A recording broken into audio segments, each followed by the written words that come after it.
Somebody stole my chair!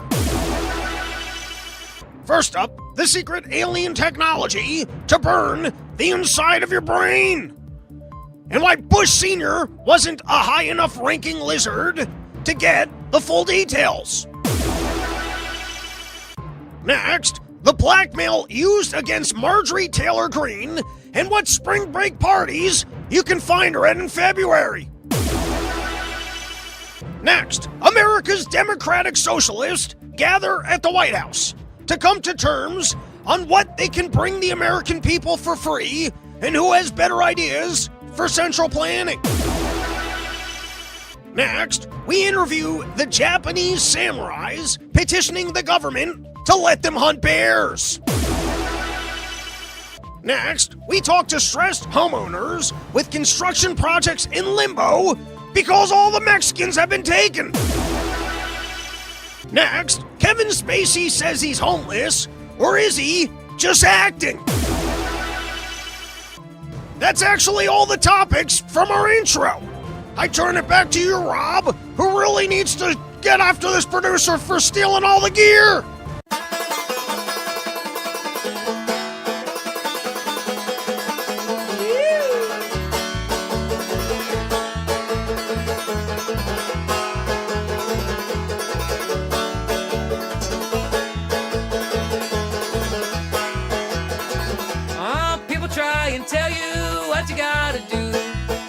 Listen to them unless you think it's true. Follow your heart and your dreams. Follow your heart and your dreams.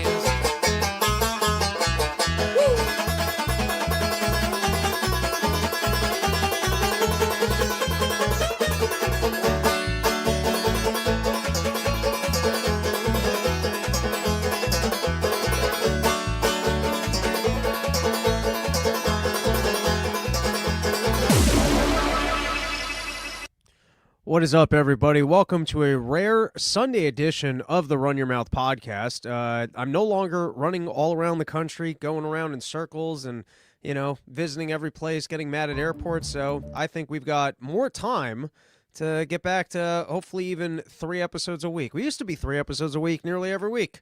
But anyways, a bunch of news topics that I wanted to cover. Later in the week, I'm going to have Kyle coming on, and we're going to do a big deep dive on all the geopolitical situations going on in the universe right now. We're going to get the update on this Russia-Ukraine peace agreement. We're going to find out what the dirty details in Venezuela are.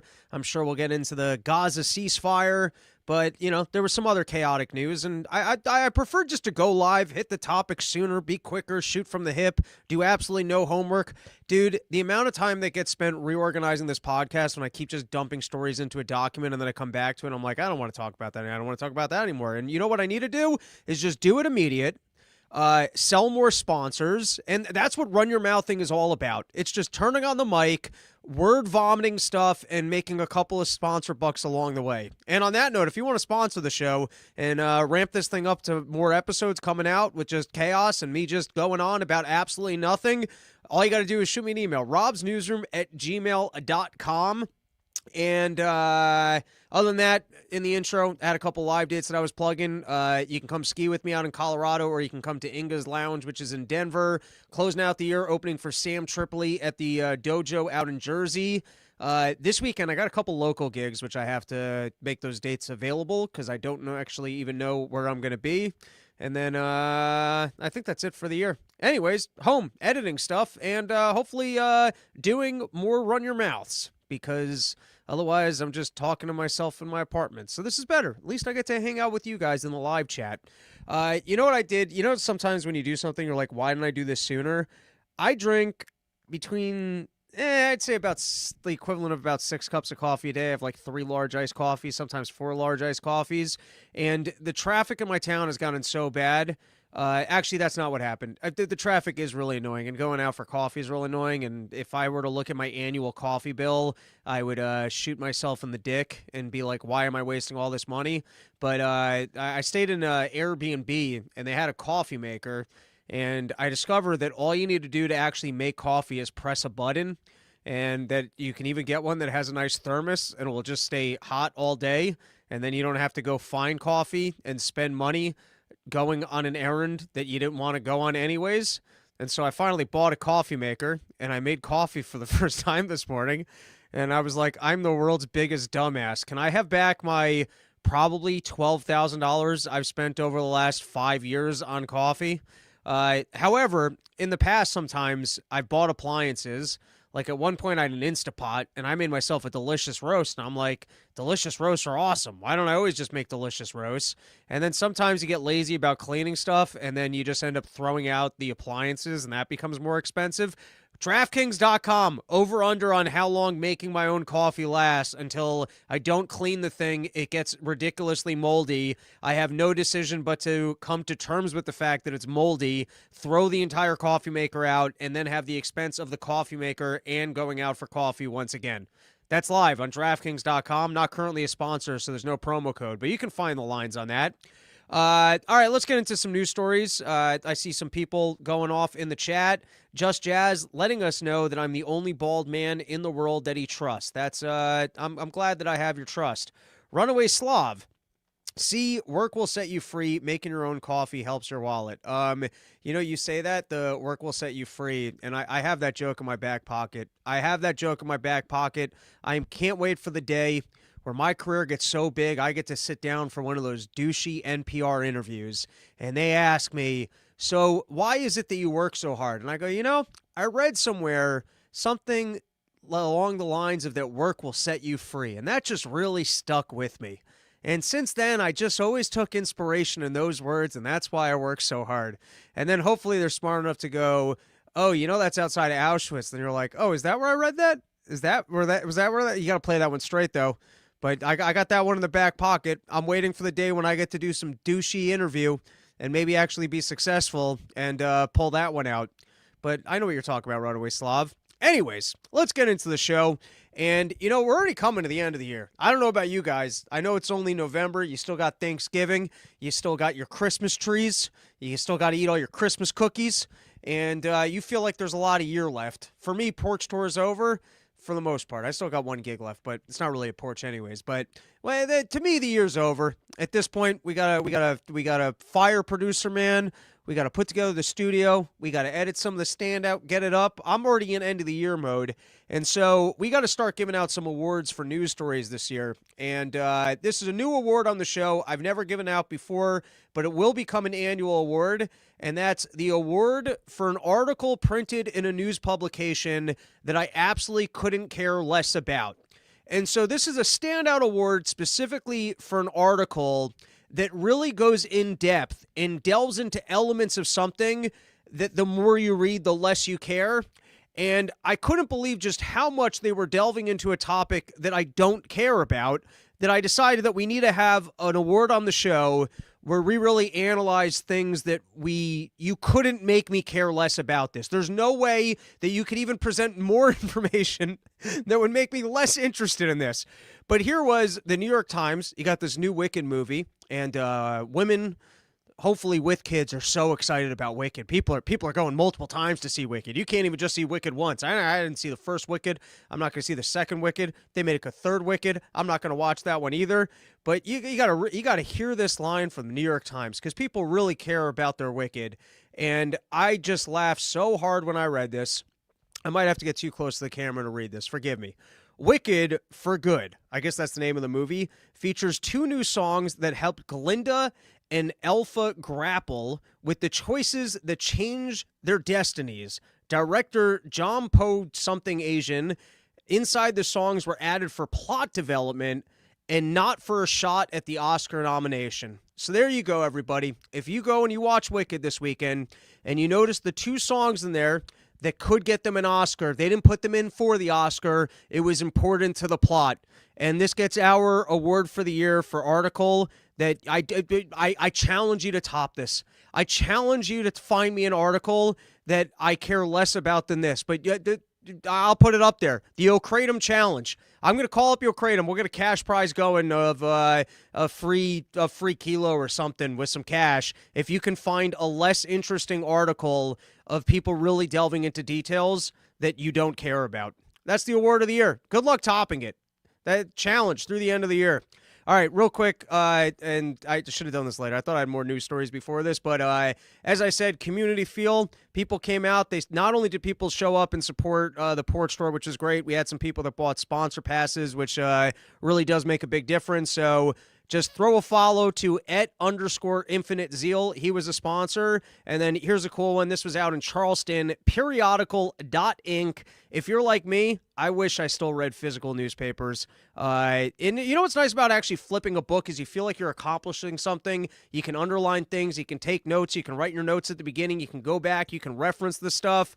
Sadly, these days, I spend a lot of time reading the news, very little actually holding paper in my hands. And who's going to waste the trees if nobody's reading? If nobody's reading, the trees are just going to stay forever, and then they're going to combat the global warming, and then the liberals won't even have anything to scream about. So if you want to help liberals be concerned about global warming, someone's got to consume the trees, and you might as well consume the trees getting smarter, and that's where Periodical.INK will help you out, which is if you've got a million things that you're subscribed to, things in your inbox, things that you'd be interested in reading, and you want to actually have it in print form so that you can take notes, you can archive it, you can fill up a bookshelf, and impress women when they come over to your apartment and go, look at all the things I've read. And then you actually feel like you accomplished something. I used to, when I read books, you put them up on the wall. You're like, wow, that's like a trophy. I actually read something versus all the random stuff you read online. There's no proof that you read anything. So if you guys are interested in that, you actually want to have some of the things you're reading in print form, you can go to Periodical.INK and use promo code RunYourMouth. That's all those words spelled out for 50% off, I believe. It is the first 3 months. All right, let's take a couple comments and then get into the Marjorie Taylor Greene story. DJ_Stormpopper, get the Panera Sip Club unlimited iced coffee, $15. Is that a real thing? You get unlimited iced coffee a month for $15? What am I doing buying coffee makers when I could be going into the Panera Bread and destroying their bathroom and drinking unlimited iced coffee? Dude, something too much of a name. Dude, I would be so down if I had a Panera near me. I don't even know if I have a Panera near me, but I got to look into that. Mike Tucker, motivation to keep making your own coffee. Just think of all the other stupid stuff and bad habits you can afford by not buying expensive coffee. That's not bad. I like that one. In this case, with porch store logistics, it might just be rent. Scar3 Freak. Good point, Robbie. I'm going to turn this off and go read a book now. Thanks, bud. That's a good idea. You know what? If I've encouraged you to stop listening to me and actually go reading a book, and, you know, it's not the worst thing. Jack Burden, I have it on good authority that women are more interested in green paper, not newspaper. I don't even know what that means. All right, let's talk Marjorie Taylor Greene. All right, you guys are in the chat. You guys delve deep into conspiracies. Slav always knows the link to the Jews. What's the dirt that they had on this lady? I think we can all agree that they clearly sat her down and was like, this could go one of two ways. You can keep the money you made. Apparently she made like $20 million when she was in Congress.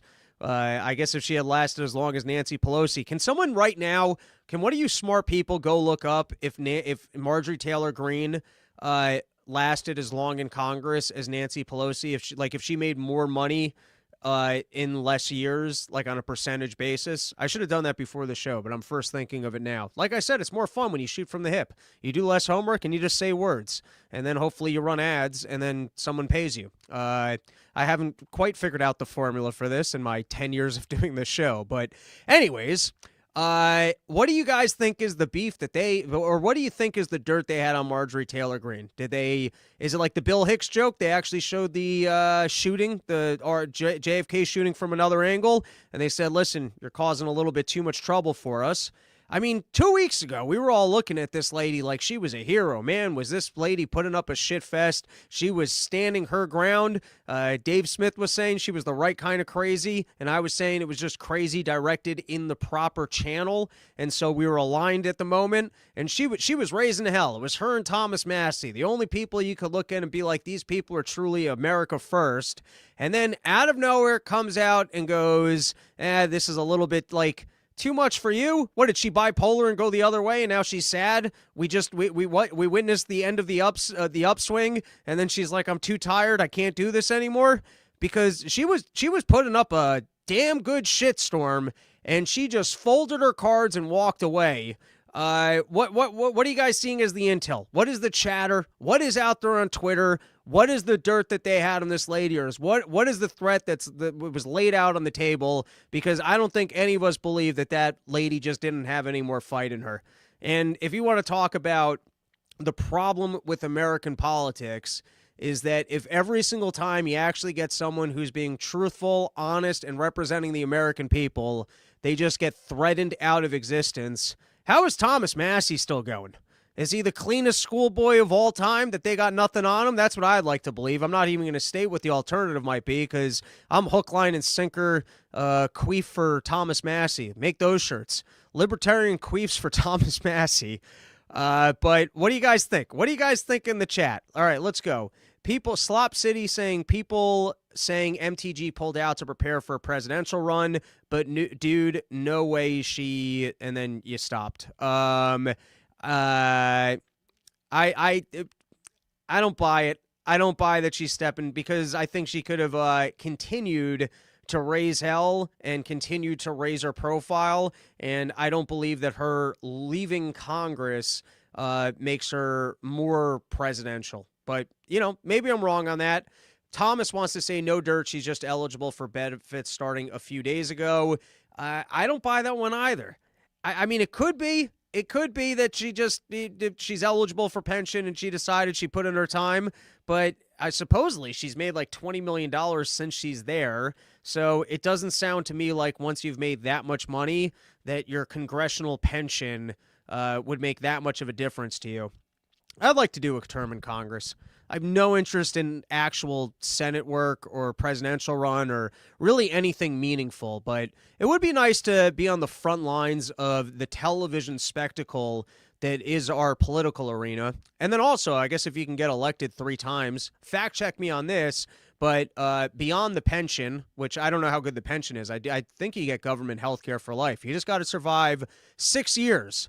I would love to run with the Give Him Hell campaign, and it's just send me down to Washington, and I'll give him hell. I'll be crazier than Marjorie Taylor Greene.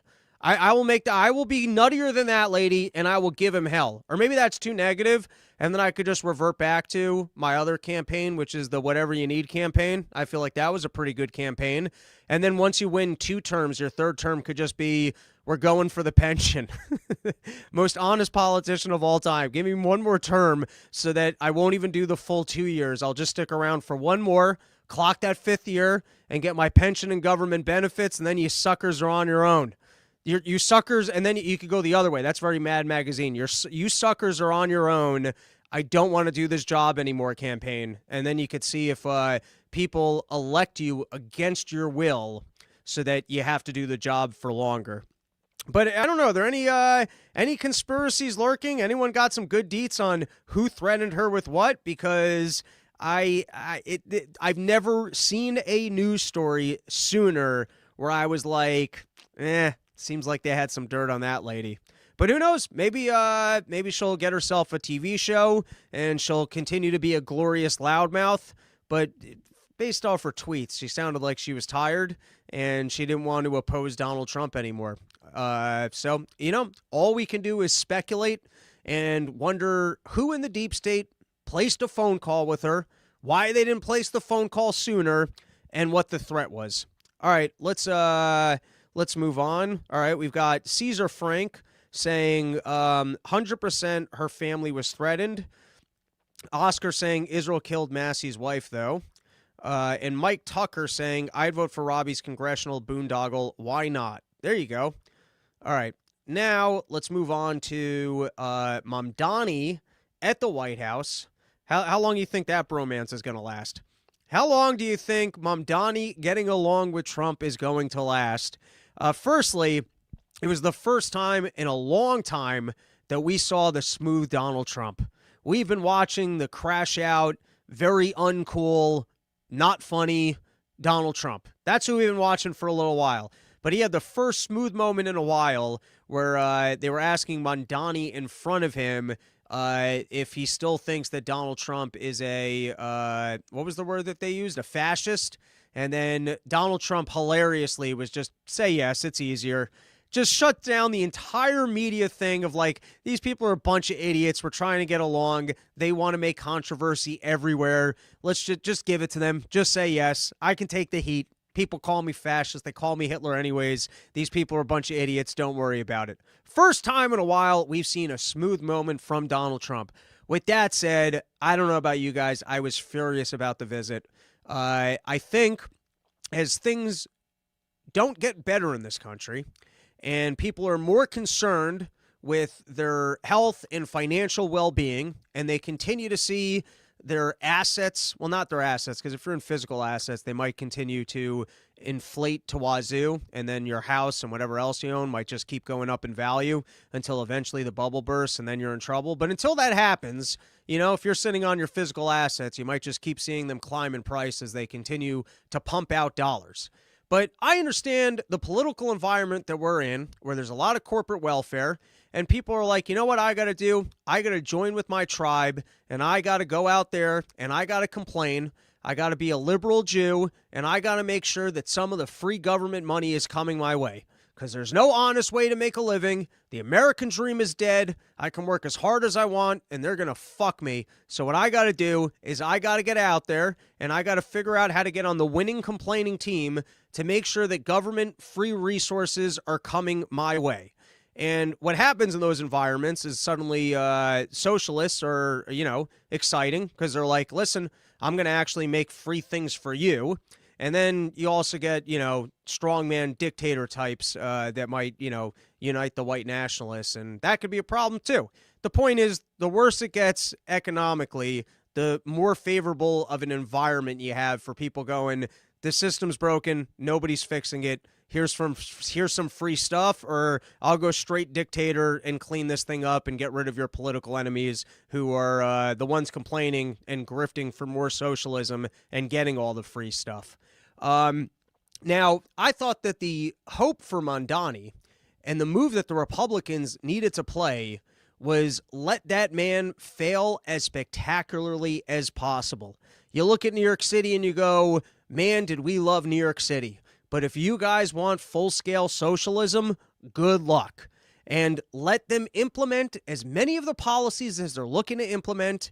Cut federal funds, cut the bailouts, don't send the money. They got a nice bailout during COVID on what would have been budget deficits anyways.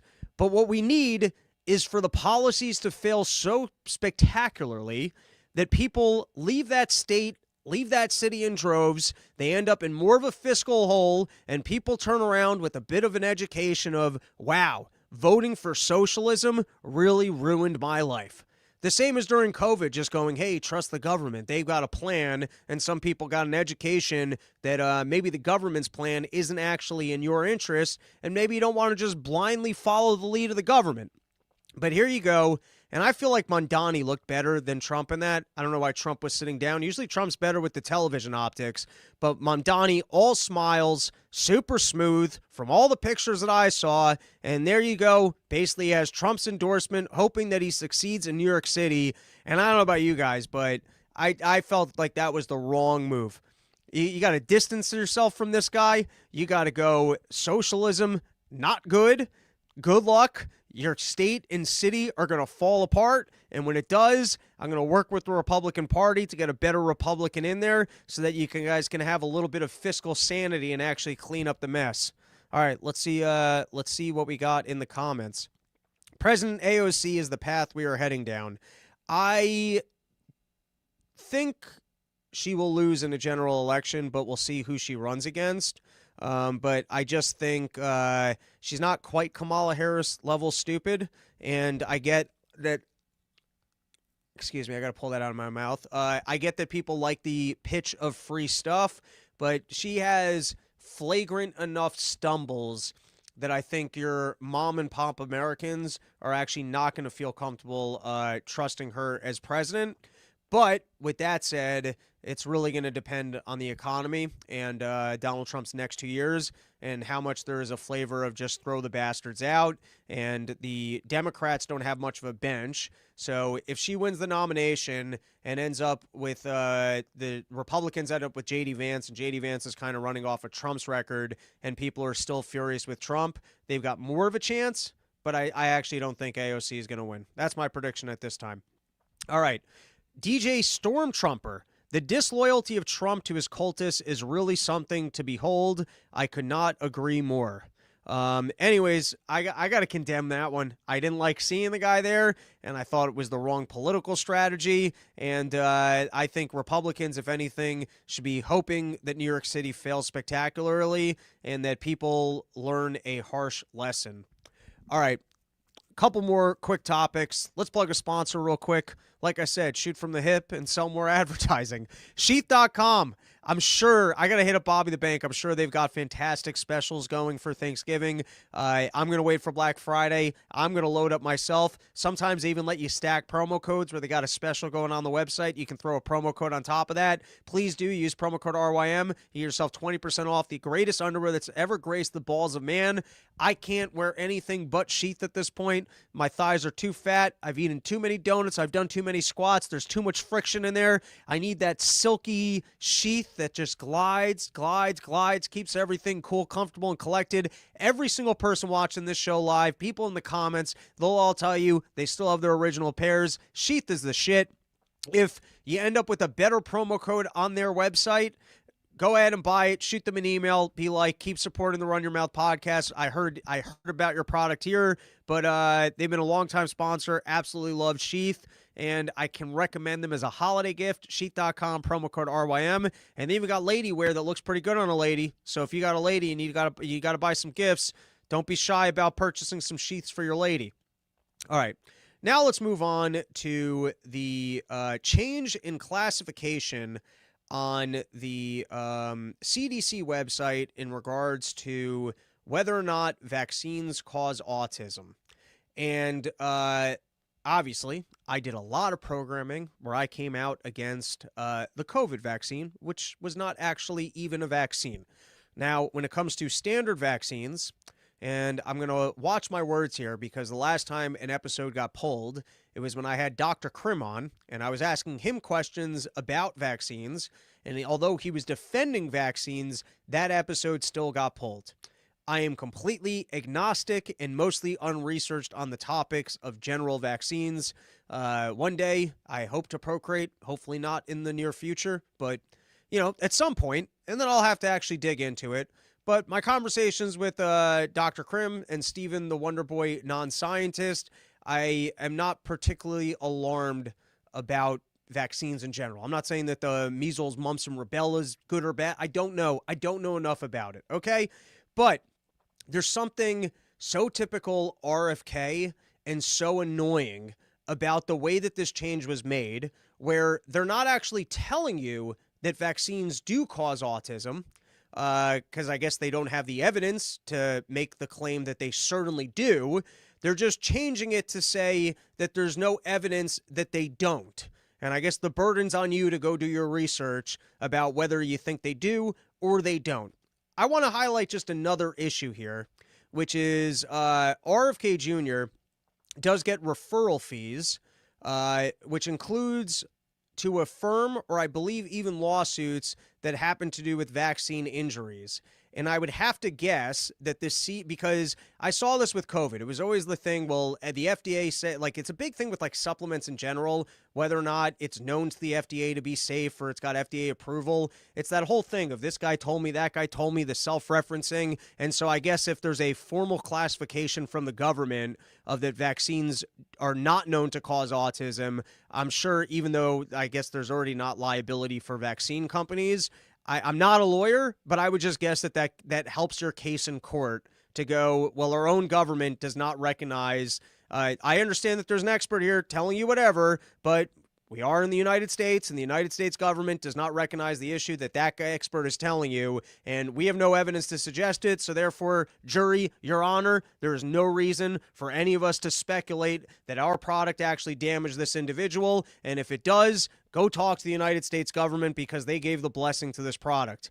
I would have to guess that not being able to, and I'm not, by the way, I'm not saying that it's good that these companies should not be immune from liability. I've already said that. You want to fix this problem? It's real simple. You take away their non-liability, and then all of a sudden, the cost of liabilities just gets priced into the vaccines. Because even if you want to say that vaccines are overwhelmingly good for society and they harm some people, so if we want everyone to get it as a contribution because it's good for society, and even though it might be bad for you specifically as an individual, if you're the free case, but then there's a free rider problem of, well, if everyone goes, well, I'm going to rely on everyone else to get vaccinated because then these diseases won't be circulating. But personally, since everyone else is getting vaccinated, I'm not going to get vaccinated. It's real simple. The vaccines become like an insurance product where, you know, a riskier vaccine might cost you $1,000 a shot, and that's because everyone that's damaged from it, it's priced in the payout that they'll get for the injury that they got. And so to me, this is an easy fix of you just take away their inability to be found liable for damages. I think I'm not talking out of my ass here because there are lawsuits against them, but I thought that was the whole thing, was that they were like granted immunity from damages. And so you get rid of that, and then all of a sudden we just have this thing called prices, which become an indicator for how dangerous something is, because if it's more dangerous, it's just going to be a more expensive vaccine because the price of the liabilities will be built into the vaccines. Makes sense to me. All right, so just to go full circle here, I just find it, firstly, not great that there is a conflict of interest and that RFK Jr. Did not give up his royalties from ongoing cases and that he's changing things that could be in his self-interest. And I also just find, in my autistic brain, the fact that you can't just come to a conclusion here and tell us that they are or aren't dangerous, but just change it to, hey, we don't know. Well, fuck, I don't know either. And my doctor's not telling me. How much of my own research do I have to do? All right, I think that's, yeah, we can read a little bit from the article. I might have to get too close to actually read this. And it's from the New York Times, so, you know, you can call bullshit if you want. Health Secretary Robert F. Kennedy Jr. said in an interview that he personally instructed the Center for Disease and Control and Prevention to abandon its longstanding position that vaccines do not cause autism, a move that underscores his determination to challenge scientific consensus and bend the health department to his will. In an interview on Thursday explaining why the CDC website now says the claim that vaccines do not cause autism is not evidence proof, Mr. Kennedy acknowledged the large-scale epidemiological blah, blah, blah studies of the measles, mumps, and rubella vaccine had no found link to autism, and that studies of the mercury-based preservative Thermosol had also shown no link. But he cited gaps in the vaccine safety science. He said he ordered the CDC to change its guidance in part because high-quality large studies had not been conducted to examine the potential link between autism and other shots given in the first year of life. Those include the hepatitis B vaccine and a combination shot that protects against diphtheria, tetanus, and pertussis. I'm sure I'm pronouncing all these words, commonly known as whooping cough. Just say whooping cough. I could have read whooping cough and not look like an idiot. In his view, sweeping statements like vaccines don't cause autism are unproven and have been deployed by public health leaders who want to ease parents' fears. He said he's not saying vaccines cause autism. He's simply saying there's no proof that they don't. And then it's just kind of, well, can you guys just figure it out and make an actual definitive statement? All right, let's take some comments. DJ Stormtrooper, RFK is like 50% of the way to being a good man, which is 50% more than most politicians. Okay. Runaway Slav, RFK Jr. is controlled by Rabbi Shmuley, who introed him to Cheryl Hines and had him at his first act as Secretary of HSS declare anti-Semitism as a health crisis. Yeah, that was I didn't remember that it was Rabbi Shmuley tied in, but I do remember when he said that, and it was particularly stupid. But do you guys agree with my autistic take on this as a person who was vaccinated, where it's like, can you guys just actually make a definitive statement? Because otherwise, this is just annoying. All right, now we do have some progress in terms of ending the Ukraine-Russia war. We're going to get more in deep with Kyle because he knows more about it. I did read the 26-part plan, but let's read this first. I'm going to read, this is a Donald Trump truth. What do they call, like, I know you call a tweet a tweet. What do they call truth social when you send something out? Is it a truth? A treath? Anyways, this is from Donald Trump. Here's the part that I highlighted. I inherited a war. That should have never happened. A war that is a loser for everyone, especially the millions of people that have so needlessly died. Ukraine leadership has expressed zero gratitude for our efforts, and Europe continues to buy oil from Russia. So, on this one, I agree with this. But we're kind of in the same place that we were when Donald Trump first came into office, which was he just had to say, we're done with this thing. If you guys want us to broker a peace agreement, we will, but we're not keeping you in the fight because people are just dying and you guys are just going to lose more territories. This was Biden's failed war, and I have no reason to see more Ukrainians die for no reason. Now, you did have that case of the guy who managed, and it's just a classic government grift of basically shilling contracts, construction contracts with kickbacks, and they busted him for $100 million.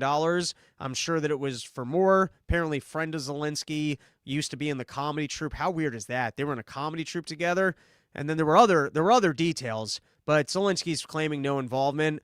I am sure Zelensky's dirty as all hell. And there are probably more characters that have grifted quite a bit of money from the United States government through this war. And I'm sure Zelensky's walked out with a fair amount of money.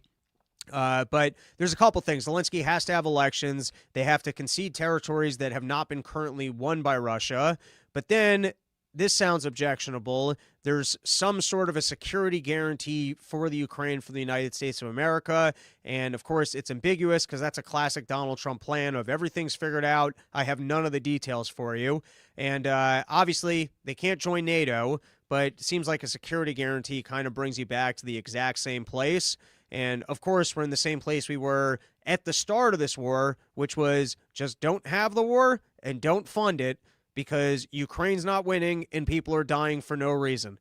But in the circle of Donald Trump ADD, this one has come back to the top and he's back on it. They've got a plan written down. Zelensky's in the same place where he's like, I don't like this plan. And so he's going back to try and, I guess, lobby Europe to Europe send him more money. Donald Trump's right. If Europe wants this war so much, they should not be buying oil from Russia because that's just sending more money to Russia. I don't know how much oil is actually, or natural gas to be more accurate, is still being bought specifically from Europe and not just India and China. But anyways, let's come back around and we'll get more of the specific details from Kyle. But it does kind of sound like we're in the exact same place if there's language of a security guarantee and that this is threats that Donald Trump has made before of these guys are ungrateful. And so we're not going to fund this thing anymore. And then somehow Zelensky weasels his way back into continuing to see the war funded. All right, we're going to cover two more topics real quickly. The first is the Comey trial. There are signs of it falling apart. And it seemed great that Donald Trump was going to go after some of the political enemies that were involved in the Russia hoax.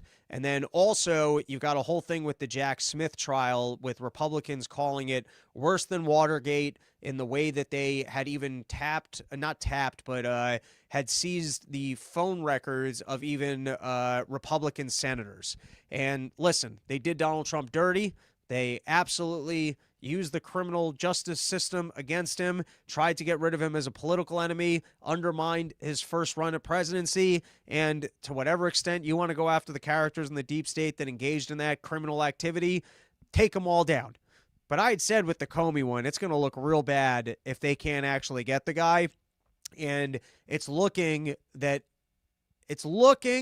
like it might get dismissed. So to give you guys the short of what happened was when they did the grand jury, they didn't actually show the final document to the grand jury.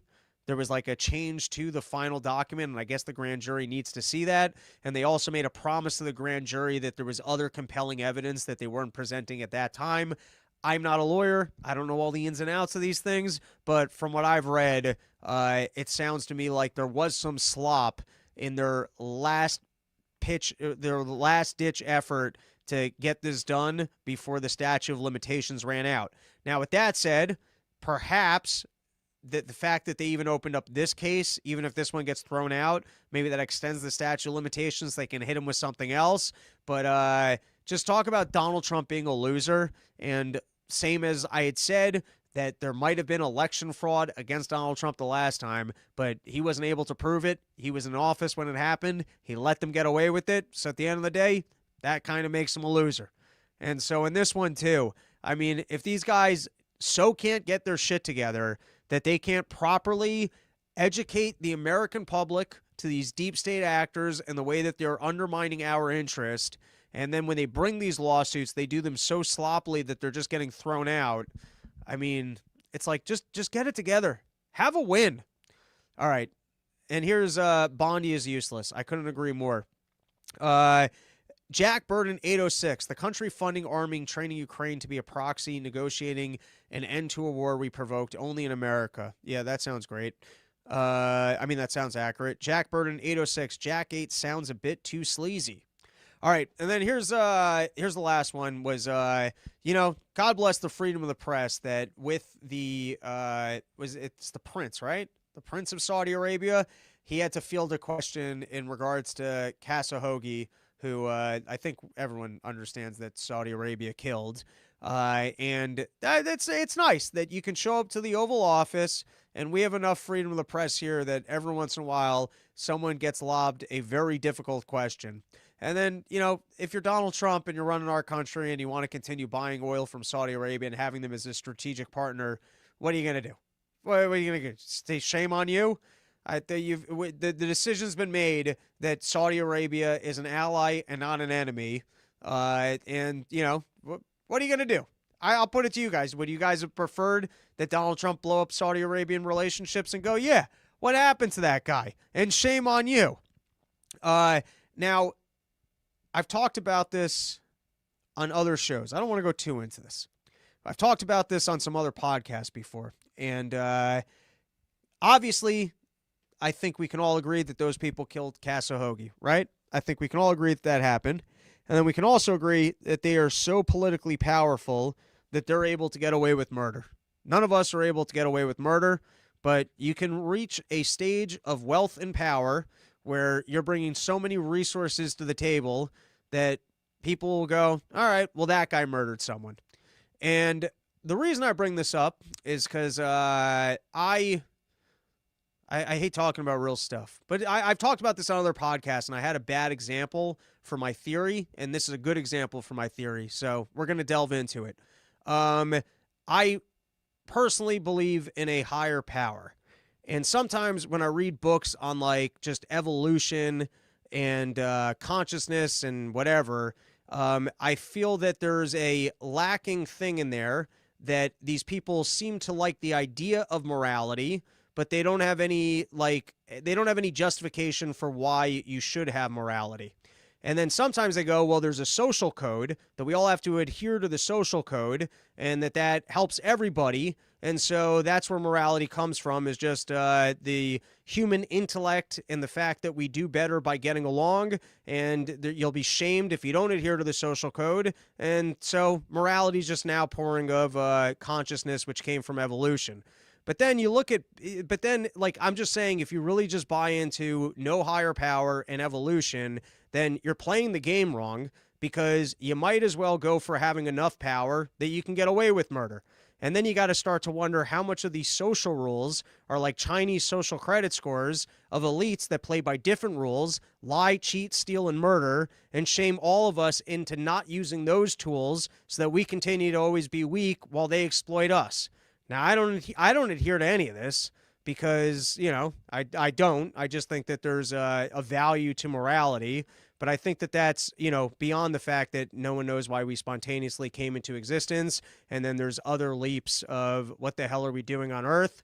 I just think the Kasahogi storyline and watching someone be in the Oval Office and watching the question be asked and Donald Trump shooting it down, basically just going, listen, this guy's too powerful and too important to us, so they get away with murder, just kind of showcases the fact that if you really want to live in a world of where we're just conscious for no reason other than it was a byproduct of evolution and that we're intelligent creatures and we figured out how to communicate and get along so that we could better be on the top of the food chain, you're still just kind of forced to reckon with that if for any reason in your life you decide to be a moral person, you're really just being a beta cuck to the system, because there's actually no reason for you to not try and be as powerful as possible to further, I guess, your genes for no reason. There's really no reason to want to partake in keeping your genes on the earth and to want to procreate and to be more powerful, because what's the point of it if there's no point to life at all? But I think I'm ranting, but I think some of you probably understand me, and some of you are like, I have no idea what the hell this guy is talking about. All right, Robbie, it's called empathy. Do unto others doesn't need a God threatening you. No, it does. I'm saying that you're being suckered by the system, and that if you truly believe that there's no higher power, you are suckered into believing that you should have empathy and that you might as well bypass the part of your brain that tells you to be empathetic, the same as if you have displaced anxiety and you could use mindfulness to overcome your displaced anxiety. If you truly believe that there is no higher power or meaning to life, then there is no reason not to pursue so much power that you get to behave amorally, because other people are behaving that way and you're being suckered by their system that's keeping you down by training you to be empathetic when they are not. Junior toxicity. Robbie is a Scientologist. There you go. Or maybe I listened to 2 audiobooks on the topic to try and impress a lady. Junior toxicity. Xenu blesses. I think that's the god of Scientology. I believe that's who that is. All right. Mike Tucker. And since he's 100% with me, we'll call it an episode here.